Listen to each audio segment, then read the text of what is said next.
झूठी निकली एफिडेविट न मिलने की बात। अखिलेश ने चुनाव आयोग पर साधा निशाना, बोले खानापूर्ति कर रहे डीएम। सपा अध्यक्ष अखिलेश यादव ने कहा कि कासगंज, बाराबंकी और जौनपुर के जिलाधिकारी जिस तरह से हमारे एफिडेविट पर सक्रिय हो गए हैं, उससे यह तो साबित हो गया है कि चुनाव आयोग की एफिडेविट न मिलने की बात झूठी निकली। उन्होंने कहा कि अब जिलाधिकारी इन पर सतही जवाब देकर खानापूर्ति कर रही है। उन्होंने कहा कि मामले में इन जिलाधिकारियों की संलिप्तता की जांच होनी चाहिए। अखिलेश यादव ने एक्स पर कहा कि डीएम लोगों से जनता का एक मासूम सवाल है, क्यों इतने वर्षों बाद आया जवाब।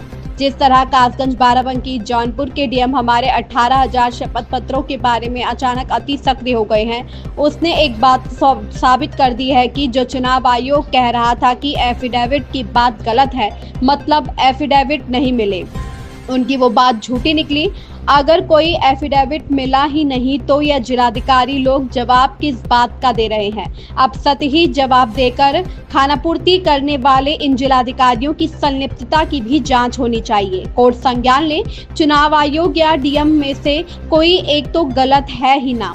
जो सीसीटीवी पर पकड़े गए हो, उनके द्वारा अपने घपलों पर दी गई सफाई पर किसी को भी रत्ती भर विश्वास नहीं है। झूठ का गठजोड़ कितना भी ताकतवर दिखे, पर आखिरकार झूठ हारता ही है, क्योंकि नकारात्मक लोगों का साझा गोरख धंधा अपने अपने स्वार्थों की पूर्ति करने के लिए होता है। ऐसे भ्रष्ट लोग ना तो अपने ईमान के सगे होते हैं, ना परिवार, ना समाज के, तो फिर भला अपने साझेदारों को कैसे होंगे।